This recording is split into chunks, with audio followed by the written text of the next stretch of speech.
Hi, we are glad to meet you on this Christmas day. Wish you all a very happy Christmas. By the way, what do you think Christmas is all about? It's all about God's love for you. Do you find this claim weird? Do you say, what have I got to do with Christmas? But of course, Christmas is all about God's love for you. To sum up what we already told you, you are valuable because you are created by God in His own image and that He has a unique purpose for you. But even as a world, as we face this pandemic, we see that life doesn't seem so great or meaningful. The life which was intended to be purposeful lost its purpose because of sin. Sin is to disobey God.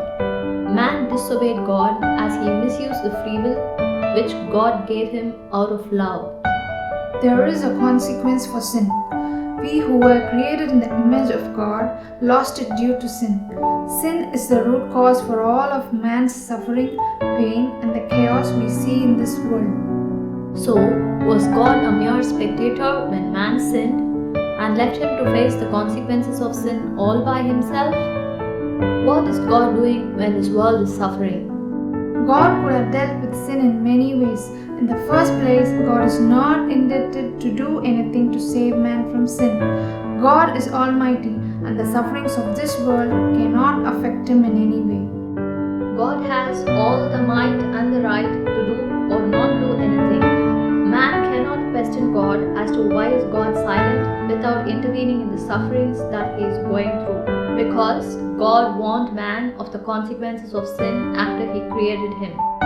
There is no compulsion on God to act on man's behalf, but God did not choose to do so. God could have gotten rid of the evil and suffering in this world by getting rid of you and me. Because it is we who forfeited the gift of life by disobeying God and brought this evil and suffering upon ourselves. That is what is expected from a holy and just God. We are not amazed or startled when an honest judge executes the guilty with the right punishment. But we do not give the same privilege to God. It is not at all amazing when a just God chooses to get rid of the evil and the injustice in this world. God has all the right and the power to do so, but He did not choose to do so as it involves executing you and me. Some of us may expect God to just forgive man and give him the privileges which he lost due to sin simply without doing anything. A worldly judge may free a guilty man without punishing him, but he would not be considered a righteous judge because justice is not being served. But God is just and He cannot leave sin unpunished. So, what was it that God did? How did He deal with the consequences of our sin? God did not distance Himself from you and your sufferings. He did not stay high up aloof and just dictate terms and conditions to get rid of man's sufferings. God chooses to become man, and that is the amazing message of Christmas. Let's see in what way it's amazing and in what way it's connected to you. God chose to enter this world as He volunteered Himself to be on your shoes. Though He faced the same temptations that you and I face, He did not sin. Jesus, the very image and the exact imprint of the unseen God, did not lose His image by yielding to the temptations as we did.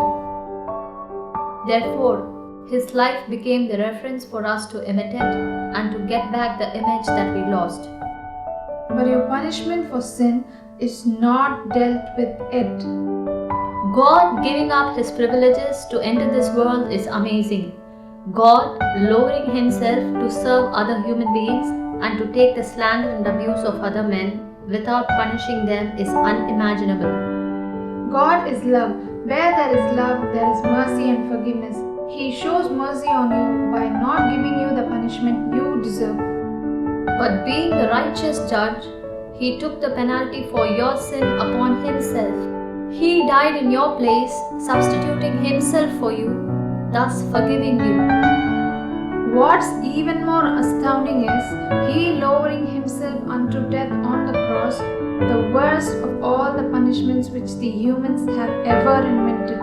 His death on the cross not only dealt with the consequences of sin, it also empowers us to overcome sin and to imitate Him, by which we ultimately get the image of Christ, which is absolutely undeserving for us. And that's what grace means, getting what we do not deserve. The cross of Calvary is the place where the love, mercy, justice, and grace of God is revealed. When He was on the cross, you were on His mind. We would not be celebrating the birth of Christ if the death of Christ on the cross was the end of the story.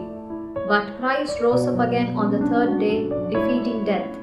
And this is not just a story but history.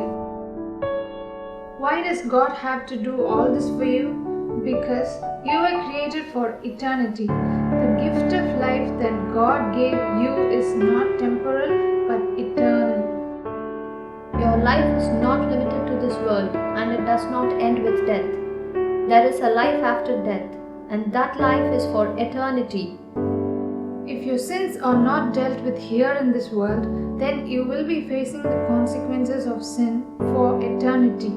That is eternal death. If God had not died for your sins, you would be facing eternal damnation. There would not be any hope for your future. But Jesus gives back the gift of life to anyone who believes His life, death, and resurrection. We invite you to celebrate God's love for you, revealed through Jesus Christ.